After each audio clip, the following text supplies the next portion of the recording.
नमस्कार दोस्तों, मैं जेके मौर्य स्वागत करता हूं आप लोगों का लॉर्ड बुद्धा इंस्टीट्यूट के ऑनलाइन प्लेटफॉर्म पर।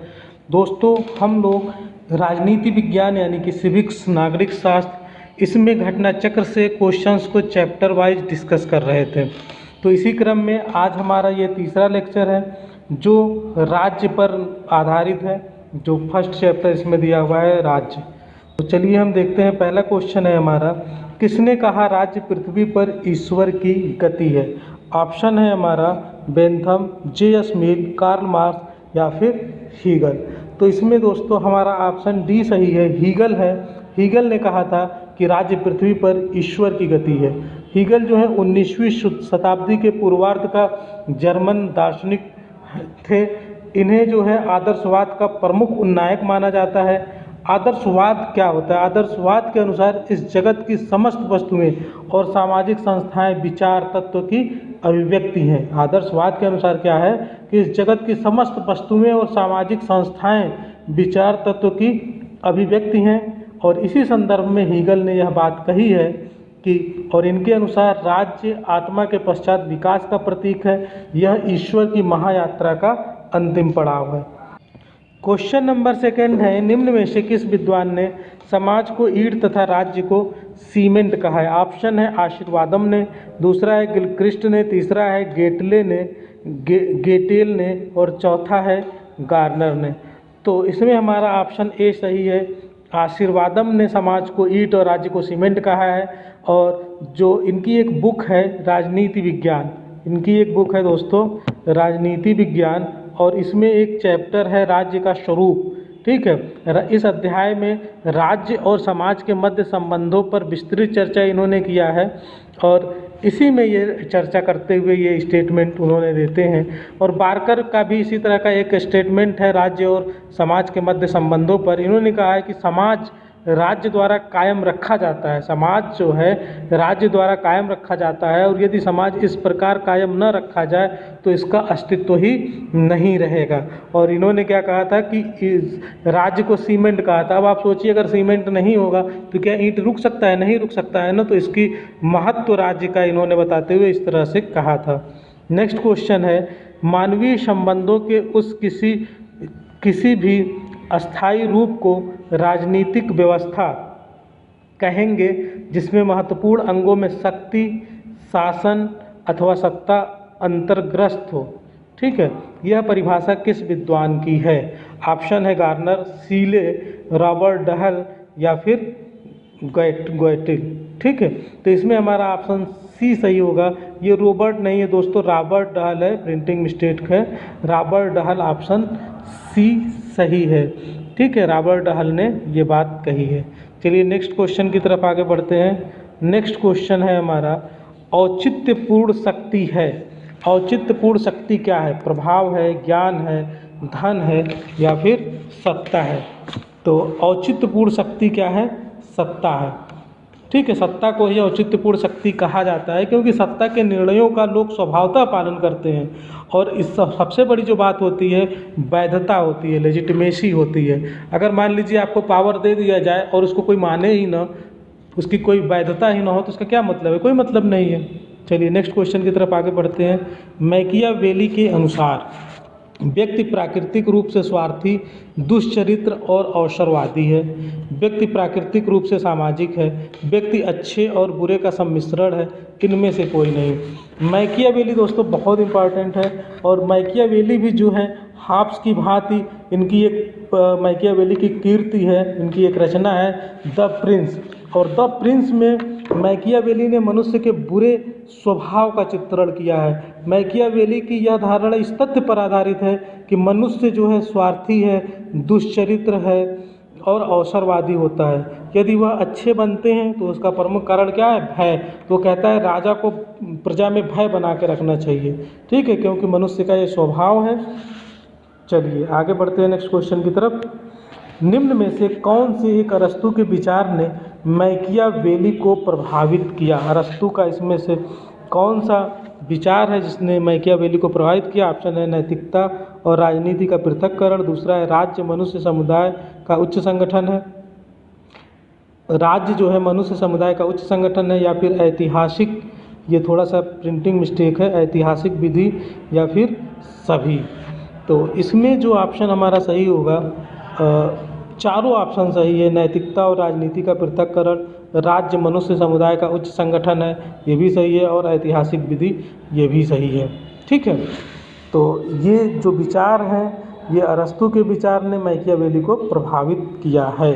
ठीक है, तो अरस्तू और मैकियावेली जो हैं दोनों ही अनुभववादी, तुलनात्मक तथा यथार्थवादी चिंतक माने जाते हैं। दोनों ही यथार्थवादी चिंतक माने जाते हैं। नैतिकता और राजनीति का पृथक्करण करके अरस्तू राजनीति विज्ञान के जन्मदाता हो गए, और मैकियावेली जो है ये अपने युग के शिशु से सुशोभित हुए। अगर आपसे ये क्वेश्चन पूछा जाए कि अपने युग का शिशु किसे कहते हैं, तो किसे कहते हैं? मैकियावेली को कहते हैं। अरस्तू की भांति मैकियावेली ने राज्य को सर्वोच्च संस्था माना है। ऐतिहासिक विधि का उपयोग करते हुए मैकियावेली ने मनुष्य के मनोविज्ञान का परीक्षण कर राज्य को शक्तिशाली बनाने का प्रयास किया। इन्होंने कहा कि जो राज्य है, जो राजा है, जो प्रिंस है, उसको बहुत ही शक्तिशाली होना चाहिए, क्योंकि जो प्रजा होती है, जो मनुष्य का स्वभाव है, वो कैसा है? स्वार्थी, दुष्चरित्र और अवसरवादी है। तो उनको कंट्रोल में करना है तो उन्हें भय से करना पड़ेगा, और भय कब हो सकता है? जब राजा शक्तिशाली हो। चलिए नेक्स्ट क्वेश्चन है 7 नंबर, राज्य की सर्वोच्चता का समर्थन किसने किया? अब आप बताइए, रूसो ने, या मैकियावेली ने, मार्क्स ने, या फिर महात्मा गांधी ने? ठीक है, तो इसमें आपको पता है कि महात्मा गांधी तो राज्य के शक्ति के पृथक्करण के सिद्धांत को मानते थे कि जो शक्ति है वो गांवों तक हो, स्वशासन होना चाहिए, तो ये तो हो ही नहीं सकते हैं। मार्क्स भी राज्य की शक्ति की बात नहीं करता है। ठीक है, रूसो भी नहीं करता है। कौन करता है? मैकियावेली जो है राज्य को बहुत ही पावरफुल बनाने की बात करता है। चलिए नेक्स्ट क्वेश्चन है, राज्य की अवधारणा सर्वप्रथम किसने दी? राज्य की अवधारणा सर्वप्रथम किसने दी? मैकियावेली ने, कार्ल मार्क्स ने, लॉसवेल ने, या फिर बेकर ने? ये लॉसवेल है। तो इसमें हमारा ऑप्शन ए सही है। शक्ति की अवधारणा सर्वप्रथम किसने दी है? मैकियावेली ने ही दी है। और मैकियावेली ने कहा था कि प्रेम और भय ये दो शक्तियाँ मनुष्यों को वश में कर सकते हैं। आप किसी मनुष्य को या तो प्रेम से अपने वश में कर सकते हैं, प्रेम की ताकत भी अद्भुत होती है, या फिर आप पावरफुल अगर हैं तो उसको डरा धमका के कर सकते हैं। लेकिन उस आगे फिर कहता है कि किंतु राजा के लिए भय का सहारा लेना ही अधिक श्रेष्ठ है। ठीक है, राजा को हमेशा क्या है? भय का सहारा लेना चाहिए। शक्ति भय की जननी है, और भय प्रेम की अपेक्षा अधिक अनुशासन रखने में समर्थ है। चलिए नेक्स्ट क्वेश्चन की तरफ आगे बढ़ते हैं। किसने कहा कि शक्ति एक विशेष प्रकार का प्रभाव है जिसके न पालन करने पर घोर हानियां उठानी पड़ती है? ऑप्शन है लॉसवेल, मैक्स वेबर, हार्टमान, या फिर रॉबर्ट डहल। तो इसमें हमारा ऑप्शन डी सही है, रॉबर्ट डहल। रॉबर्ट डहल का मानना था कि शक्ति जो है प्रभाव का ही एक रूप है जिसका पालन करने पर लाभ और नहीं पालन करने पर हानि उठानी पड़ती है। नेक्स्ट क्वेश्चन की तरफ बढ़ते हैं। नेक्स्ट क्वेश्चन है, राज्य शब्द की पहली बार प्रयोग किसने किया? तो ऑप्शन है प्लेटो, अरस्तू, मैकियावेली, या फिर हाब्स। तो राज्य शब्द का पहली बार अगर प्रयोग किसी ने किया है तो वो है मैकियावेली है। राजनीतिक दर्शन के इतिहास में राज्य शब्द के पर्याय यानी कि स्टेट की व्युत्पत्ति किससे हुई है? ग्रीक शब्द स्टेटो से हुई है। स्टेटो से इसकी उत्पत्ति हुई है, जिसका सर्वप्रथम प्रयोग जो है मैकियावेली ने अपनी पुस्तक इनकी थी द प्रिंस में किया था। इससे पूर्व जो यूनानी दार्शनिक अरस्तु ने राज्य के अर्थ को व्यक्त करने के लिए नगर राज्य, अब इसमें लोग कंफ्यूज कर सकते हैं कि अरस्तु ने किया था, लेकिन जो अरस्तु ने राज्य के अर्थ को व्यक्त किया था वो नगर राज्य का किया था। तो इसलिए अगर सर्वप्रथम राज्य की बात की जाए, सब राज्य शब्द के प्रयोग की बात हो, किसने किया? मैकियावेली ने। चलिए नेक्स्ट क्वेश्चन की तरफ आगे बढ़ते हैं। नेक्स्ट क्वेश्चन है 11 नंबर, राजनैतिक विचारक जिन्होंने पहली बार समकालीन विश्व में राज्य शब्द का प्रयोग किया। ये देखिए, इसके पहले वाला क्वेश्चन पीजीटी 2002 में पूछा गया था, और ये क्वेश्चन यूपी टीजीटी 2016 में पूछा गया है। तो देखिए किस तरह से क्वेश्चन को रिपीट कर करके अलग अलग तरीके से पूछा जा सकता है। तो इसका ऑप्शन कौन सा सही था? मैकियावेली। नेक्स्ट क्वेश्चन है, निम्न में से कौन सी एक पुस्तक मैकियावेली के विचार को पूर्ण स्पष्ट करती है? Art of war, the discourses on Levi, the Prince. ये ध्यान रखिए, जो तीनों किताबें हैं तीनों मैकियावेली की किताब है, और केवल एक किताब से उसके आप विचारों को नहीं समझ सकते हैं, बल्कि ये जो तीनों किताबें हैं ठीक है, ये जो तीनों किताबें हैं, ये तीनों किताबें मिलके मैकियावेली के विचार को प्रदर्शित करते हैं। ठीक है, तो इसमें आप समझ लीजिए जो पहला बुक है आर्ट ऑफ वार जो है, ये किससे संबंधित है? ये युद्ध नीति से संबंधित है।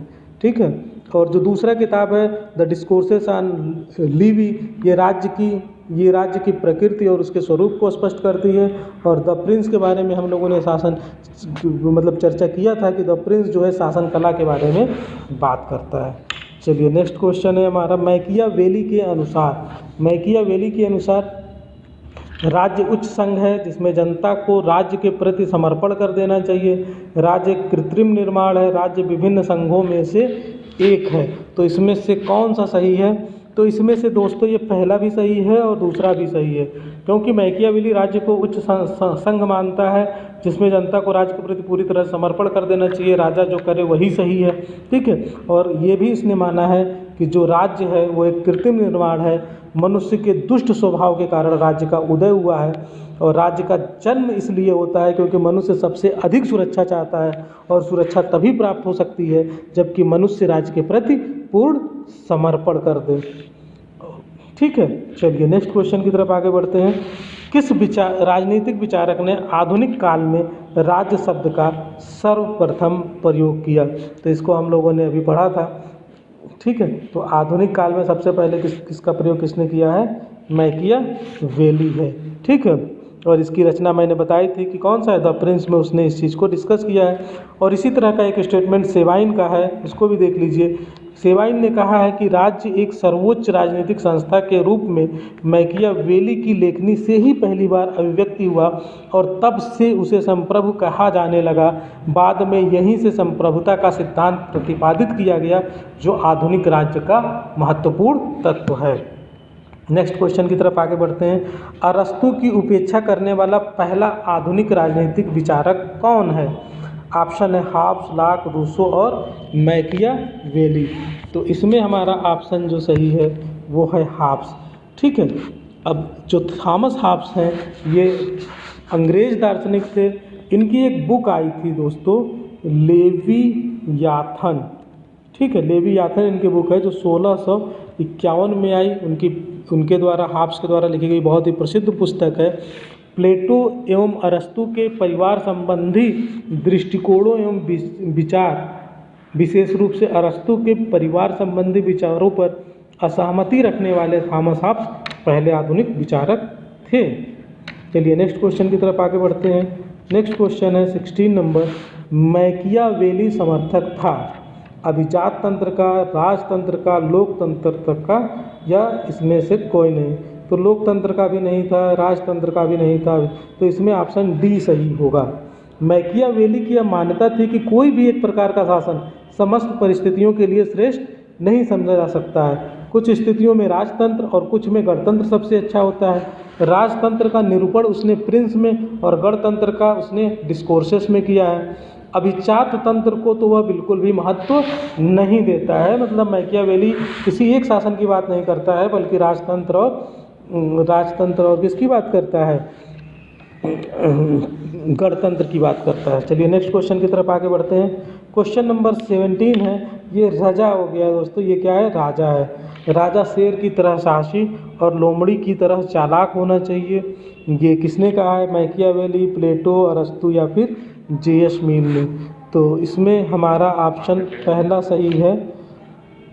तो मैकियावेली ने द प्रिंस इसकी बहुत इंपॉर्टेंट रचना है दोस्तों, और इसने लिखा है द प्रिंस में यथार्थवादी सलाह देते हुए कहता है राजा को कि राजा को भेड़िए को डराने के लिए शेर की तरह साहसी होना चाहिए तथा शत्रु के बारे में जानकारी प्राप्त करने के लिए लोमड़ी की तरह चालाक होना चाहिए।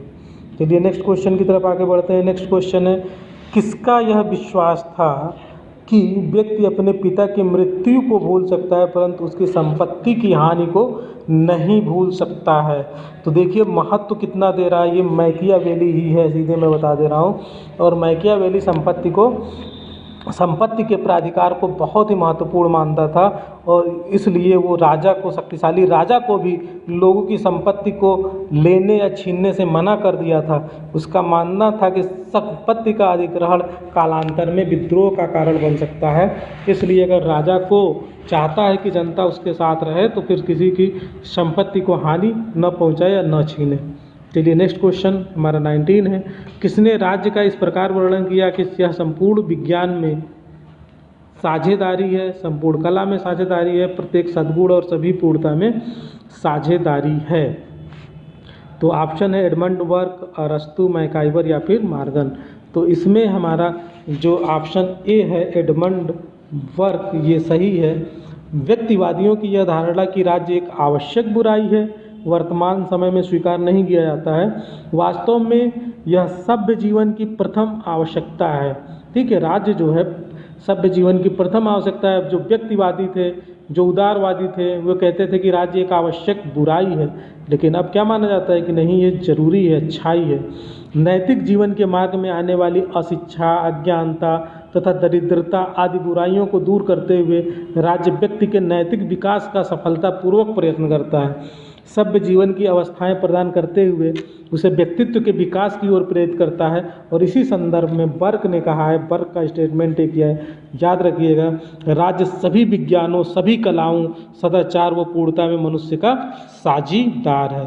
चलिए नेक्स्ट क्वेश्चन और लास्ट क्वेश्चन, निम्नांकित में कौन सा युग्म सही नहीं है पूछा है। तो पहला ऑप्शन है अभिजात्य सिद्धांत पैरेटो, दूसरा है अनुदारवादी सिद्धांत बर्क, तीसरा है उदारवादी सिद्धांत प्लेटो और चौथा है सामाजिक प्रसन्नविदा सिद्धांत रूसो, या इसको सामाजिक समझौते का सिद्धांत भी कहते हैं। तो ये तो आपको पता ही होगा कि ये रूसो ही है और ये पहला भी सही है। अभिजात्य सिद्धांत पैरेटो ने दिया था, अनुदारवादी सिद्धांत भी सही है, बर्क ने दिया था, लेकिन जो उदारवादी सिद्धांत है ये प्लेटो का नहीं है। प्लेटो का कौन सा सिद्धांत था? प्लेटो का सिद्धांत था आदर्शवादी सिद्धांत था प्लेटो का। ठीक है, जो प्लेटो हैं वो आदर्शवादी सिद्धांत के विचारक थे। इसने अपनी जो इनकी ग्रंथ है रिपब्लिक में आदर्श राज्य की कल्पना की थी और बाकी सबके बारे में मैंने बता ही दिया। और हाब्स लाक रूसो जो है, रूसो के अलावा हाब्स और लाक भी हैं जो सामाजिक समझौते के सिद्धांत के विचारक रहे हैं या फिर सामाजिक प्रसन्नविदा का सिद्धांत। तो दोस्तों बस आज इतना ही, ये 20 क्वेश्चन हो गए। इसी तरह से हम इस एक एक क्वेश्चन को जो घटना चक्र में दिया है, जो प्रीवियस ईयर में पूछे गए हैं, उसको बहुत ही अच्छे से डिस्कस कर रहे हैं। और अगर आपको कहीं से कोई प्रॉब्लम हो तो आप कमेंट बॉक्स में लिखें। और इसके साथ ही हम अब क्लासेस भी शुरू करने जा रहे हैं, जो आपको वीडियो लेक्चर मिलेंगे डिटेल में। ये तो अभी मैं आप लोगों को प्रीवियस ईयर के क्वेश्चंस को दिखा रहा हूँ कि कैसे पूछे जाते हैं, और अगर आप लोग कहेंगे तो आप लोगों के लिए बिल्कुल डिटेल में भी एक एक टॉपिक पढ़ाया जाएगा। थैंक यू फ्रेंड्स, मिलते हैं नेक्स्ट लेक्चर में।